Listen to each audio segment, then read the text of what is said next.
eat. I'm not poisoning anything. You're not, huh? Get over. Get around there! Now, if you're not poisoning the pond, let's see you tip up that jug and take a swig. Well, I can't do that. It's concentrated chlorine. It kills the algae and fungus. It kills fish, too.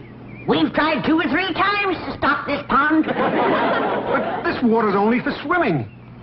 What do you think fish do? Walk? Now, take your jug of poison and get out of here. Lady, I'm only following orders of Mr. Drysdale. Aha! So Mr. Drysdale put you up to this, did he?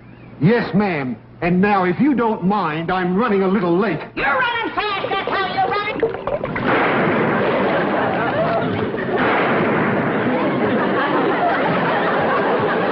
Sound like Granny must have treated something. All right, Jethro. Read me that letter from Mr. Drysdale's bank. I don't think you're going to want to hear it, Uncle Jed. It's terrible news. Like what? Like you ain't got no more money. I don't want no more money. I got more than I can use right now. 35, 40 million in it. Not according to this letter, you ain't got nothing. You're broke. Broke? Jed Clampetts? Yes, ma'am, that's a fact. He's what they call overdrawn. What does that mean? Well, that means that you owe Mr. Drysdale's bank $34.70. Ah, that's why he wanted to get shed of us, putting poison in our pond. Next thing you know, they'll be burning down our barn. Who? Mr. Drysdale, that's who. Oh, he was nice as pie to you when you had millions in his bank. But now that it's all gone, he has no use for you. How could all that money be gone? Jethro, you for sure positive certain that letter's for me? Oh, yes, sir, Uncle Jed. There it is, wrote in black and white. Mr. J.D. Clampett.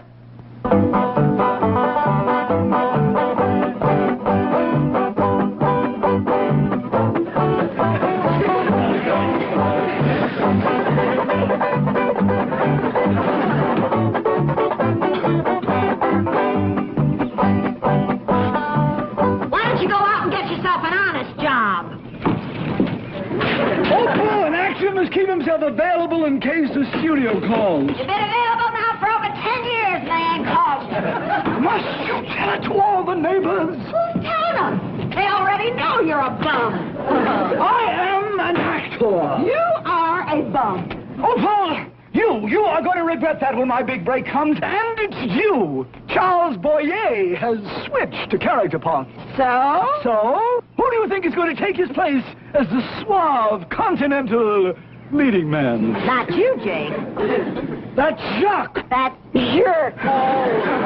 Maybe the good news is right here in this mailbox. Now, you listen to me. You open that box and you're going to pick up every single bill that falls out. Hold your apron, Opal. Why, I put up with this, I'll never know. Someday, this will all be fan mail. Can't even go home to Mother. We're living with her. Someday, I will open this bank statement, and it will say that I am worth $36,422,000. And someday, I will turn into Liz Taylor. It did say that. What? I'm worth $36,422,000. Well, don't just stand there, Liz. Help me look. I'll tell you where your money went, Jed Clampett. Why you're flat busted broke. You're living too high on the hog. Hello? Could I speak to Mr. Drysdale, please? Oh, thank you very kindly. Mr. Drysdale done left for the bank. What do you mean, too high on the hog? That's what I mean, too high on the hog. Back home you used to holler 2 miles to your neighbor. Out here you can't even holler next door. You have to use an expensive telephone. Granny, I don't hardly think I spent $35 million on the telephone. Milkman come. Want some? That's what I mean. Buying milk off of the truck instead of having our cow and squeezing our own. There you go, using your finger instead of your lungs. Well, now, Granny, the bank's about a 4 to 5 mile holler. Uncle Jed, I'll drive you down to the bank in the truck. That's the most sinful waste of all. Buying expensive gasoline for that fancy truck instead of walking a paltry 8 or 10 miles. I don't mind walking. Just got my shoes fixed. And you wonder where your money went. Well, Granny's cheaper than buying him a new pair. Young'uns don't don't need shoes out here in Beverly Hills. That's one thing this place has got. Barefoot weather the whole year round. Morning, Paul. Can I ask you something? Sure, Ellie. There you are. There's the whole thing in a nutshell. Take a good look, everybody. Well, what's the matter, Granny? I was just fixing to give Wendell his breakfast. That's just it. Back home, we used to live off of possums. Out here, possums are living off of us. Fetch me my big lard barrel, Jethro. Lord barrel. Granny, you ain't fixing to fry Wendell, are you? No, child. I'm fixing to pack up our things and all our belongings and go on back home and stop this mad, crazy spending spree before we all end up in the poorhouse. Or maybe get poisoned from the poison pond. Poison pond? Well, Granny, me and Wendell was just going swimming. Well, save your swimming for the creek back home. Now, simmer down, Granny. I don't believe Mr. Drysdale poisoned our pond no more than I believe we spent all the money. Here you are, Granny. Hold it, Jethro. Put that down. Well, if it ain't spent, where is it? That's what I'm calling up to find out. Well, good morning to you, Commerce Bank of Beverly Hills. This here is Jed Clampetts. Could I speak to Mr. Drysdale, please? Thank you, ma'am. Everything must be fine. It's real friendly. Mr. Drysdale's office? No, I'm sorry. He's on his way to the airport for an out-of-town trip. Mr. Drysdale's leaving town? That's where your money went, leaving town with him. Could I please talk to Miss Hathaway? Well, I'm afraid she's with Mr. Drysdale. Is both gone? It took them both to tote your money. Start packing, young'un.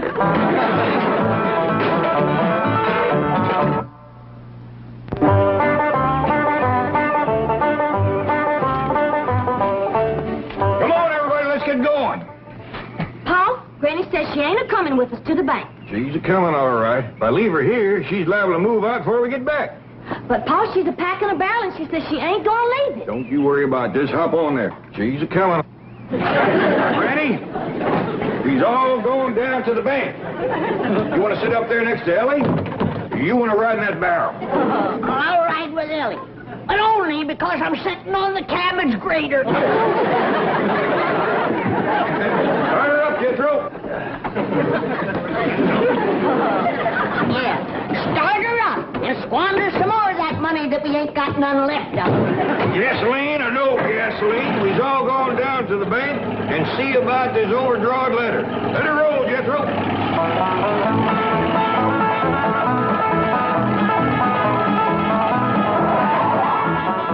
Hey, you in that truck.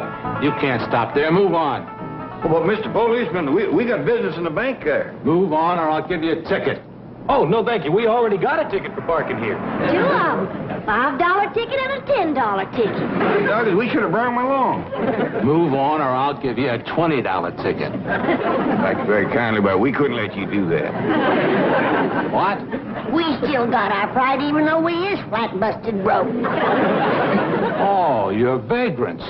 No, sir, I'm Jed, there's Ellie Mae, and sitting next to her. You want me to run you in? Well, no, sir, you just stand aside, I'll walk in. See, we got business in there. Oh, you're not only traffic violators and vagrants, you're bum check artists. Now get that heap out of here before I arrest a lot of you. You sure ain't being very friendly. We don't want your kind in Beverly Hills. Now move it. You wouldn't talk so sassy if I had my gun. Done. Drive on, Jethro. I got the feeling that we ain't welcome around here no more.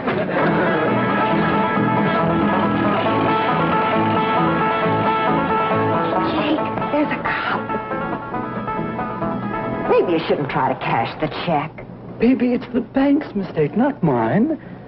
Besides, is a man with $36 million going to miss a few thousand? Yeah, but it still seems dishonest. It isn't your money. Baby, to get a break in Hollywood, you've got to put up a big front. This is my chance. Next week, when I'm a big star, I'll pay it back. Well, Janet, Mr. Drysdale is winging east. And that leaves you and me to man this nerve center of our mighty bank. A little frightening, isn't it? Yes, Miss Hathaway. Now, during the chief's absence, I shall occupy his office and you will remain at my desk. Miss Hathaway's office. One moment, please. It's the new teller, Mr. Wilson. He said there's a rather shabbily dressed man by the name of J.D. Clampett wanting to withdraw $10,000. Wilson, Hathaway here. Don't let appearances deceive you. Mr. J.D. Clampett is good for any amount up to $36,422,000. Glad to help. 36 million. Needless to say, he is Mr. Drysdale's favorite depositor. Oh, that reminds me. The chief is having some work done at the Clampett estate. New filtering system for the pool, repairs to the driveway. I'll get on the phone and see that these things are taken care of.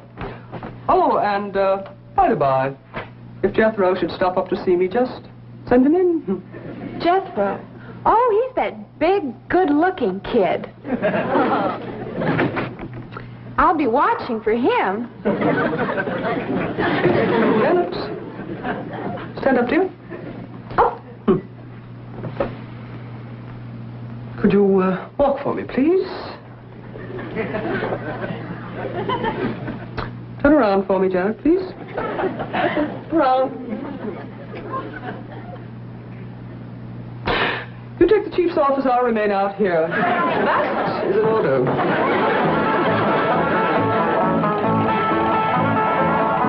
How about it, Uncle Jed? We gonna pack up and go back to the hills? It's up to you to decide, Jed. You're the head of the clan. Whatever you say, go. What's it gonna be, Paul? Go back home or stay here? We're gonna stay here. No, we ain't. We're going back home. Jed's gonna whop you, Granny. I'd rather get whomped than poisoned. Or shot down by Mr. Drysdale's hired killers. What hired killers? That policeman out front of his bank. He was going for his gun when we drawed away. Let's go back and whomp that rascal. We'll feud the whole thing. Oh, wait a minute. Now, ain't nobody going nowhere or do nothing till I am dead for certain convinced that Mr. Drysdale has turned against us and he's trying to get himself rid of us. What does he have to do to convince you, Jed?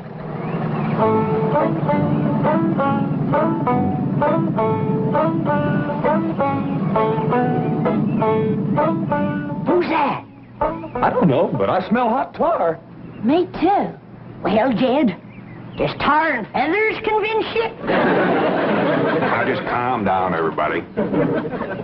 Hey, mister, what you got in that little tank there? Hot tar.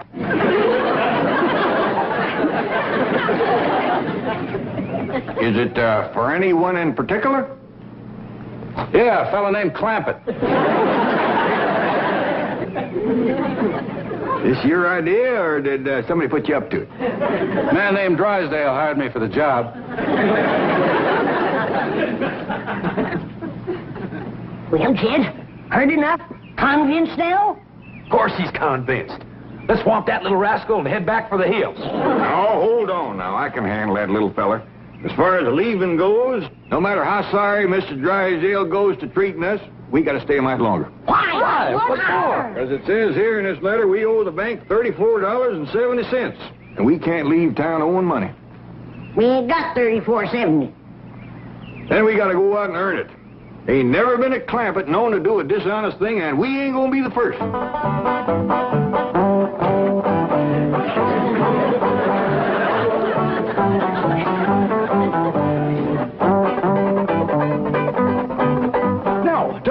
Mother, wait dinner for me, doll. I'll grab a bite of the studio commissary. What studio? Well, how can I tell until after I've weighed all the authors? Oh, and start packing, doll. I can't wait to get away from that old, broken-down heap. Now, that's no way to talk about Mother's house. Who's talking about her house? Jake Clampett. Jacques, dear, Jacques. Oh, and doll, here. Get yourself some decent clothes. But, Jake! Don't worry. I'm on my way to the bank for more. Get yourself a mink. After all, your husband's in pictures now. You are the wife of a star. I'm the wife of a bum! Little man, can I talk you out of this? Why don't you stop bugging me? I got a job to do. Yeah, well, like I keep telling you, I don't think you're man enough to do it. At least when he's not alone. Well, I do. Please, won't you give up this notion? Want to know something? You're going to get hot tar all over you. I'm sorry you're such a muley, little feller. There he goes. Just be thankful I didn't head first into the hot tub. Yes, sir. Thank you, sir. Now let's go figure out how to raise that money.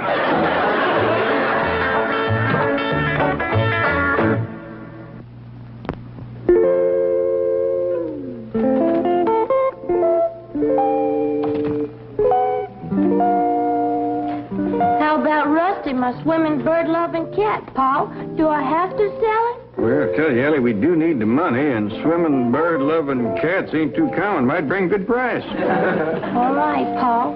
Well, how about Earl, my Benny Rooster that plays dead? Well, Benny Roosters that plays dead is kind of rare, too. Paul, do I have to sell little Army?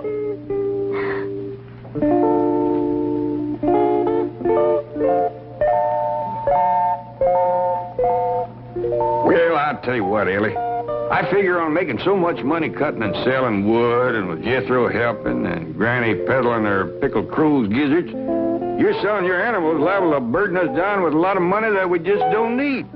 So, turn them all loose.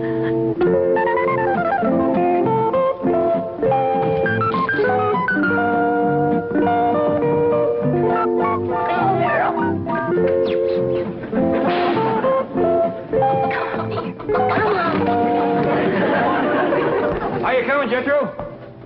Putting everything all together, and we got 80 cents. We owe $34.70. How much does that leave for us to have to earn? Well, let's see. 34.70. Naught, take away naught, leaves naught. 7, take away 8, leaves a -1. 4, take away naught, carry over -1, and bring down the 3. No, you sure can cipher. That's one thing we got out of Beverly Hills, a fine education for you. Where's my gun? Fetch my gun. Get me my gun. What's the matter now, Granny? I just caught another varmint out by the cement pond. Says he's gonna shut off my water. What for? Drysdale's orders.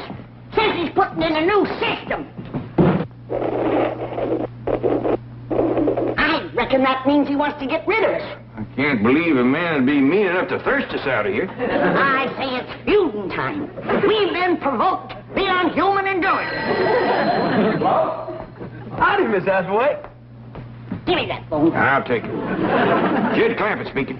But, Mr. Clampett, how can you be at home? You were just downstairs drawing out another $10,000. What? Stay there. I'll call you right back. Well, Jake, you made it, just like you said you would. There you are in front of the movie cameras. Action. Cut. Thank you, Mr. Clampett. Thank you. Just one... This will be on the 5 o'clock news. Thank you so much.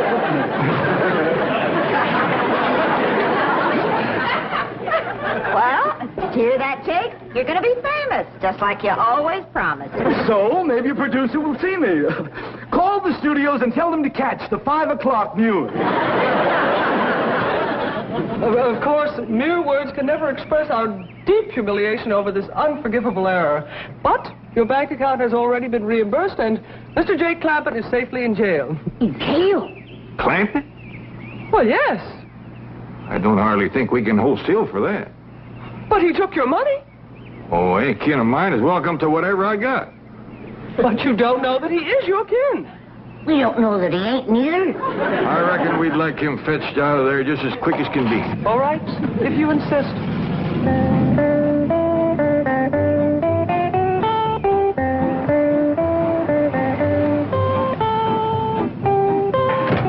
Now, this is what I mean by putting up a front. Wow, Jay. That's junk. I warn you not to try and take advantage of this situation. I am certain there is not the remotest possibility that you could be even distantly related to these wonderful people. And I am rushing back to the bank now to check you out thoroughly.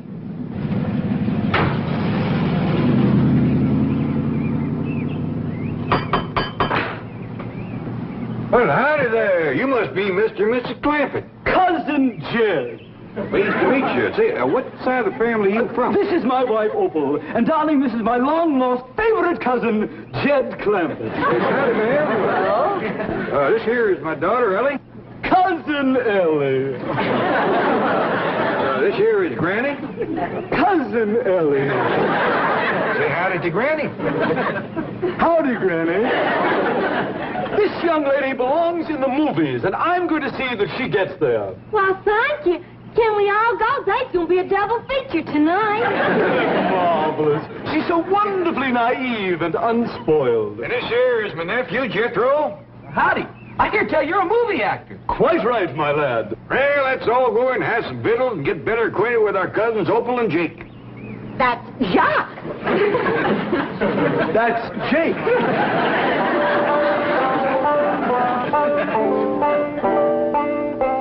Wow, Jake, look at this room. Yeah, well, I reckon you being married to a movie actor, it ain't quite what you used to. You can say that again. Well, we got bigger rooms down the hall. No. This is fine. Oh, by the way, don't let this thing fool you the way it done Granny. She thought it was some kind of a fancy bathtub. And duck your head when you walk under this thing. Of course, you can't hurt it none. It's been walked into so much, it's just hanging there in 100 pieces. Mr. Clampett, that's a crystal chandelier. Yeah, but you don't want to try to light none of them candles. I reached up, stuck my finger in one of them one night to feel for the wick. Knocked me clean across the room. Electrically wired. Oh, yeah, it's held together real good. Well, that's one thing Jake doesn't have to worry about, being too tall. Yeah, I noticed that. He's about the shortest Clampett I ever did see. You can say that again. Short of money, short of talent. You see, man? Opal was just agreeing with you that I'm short. Well, that'll come in real handy with these beds here. If Jethro and me was to sleep in one of them, we'd hang over from the knees down. Can I come in? What you got there, Granny? Victuals for the company. I bet you two's hungry. You can say that again. Let's go wash up. Oh, yeah, excuse us.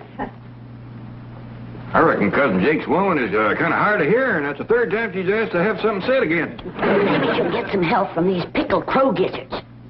She just might. Ain't nothing here is better than a crow. Help yourself, kid. I got 56 jars of them. Oh, yeah, you made these to peddle to help raise money. Yeah, but now that we don't need the money, we got ourselves a couple of weeks of company eating. Hey, it's finger-licking good, Granny. Can I have seconds? Hold on. Here comes Jake and his missus. Well, now, isn't this nice of you? I reckon it is. Jake here being our cousin, And a movie picture actor. you deserve the best. Hope you folks can stay a spell. Well, we wouldn't want... Eat and run? Oh, I think we can manage at least a week. How do you like my pickled crow gizzards? What did you say they were? I said they're pickled crow gizzards. Granny's got 56 jars. We can have them 3 meals a day. That didn't hurt. Reckon she ain't partial to crow gizzards. What do you think of them, Cousin Jake? Oh, I'm staying a week. This isn't the first time I've eaten crow.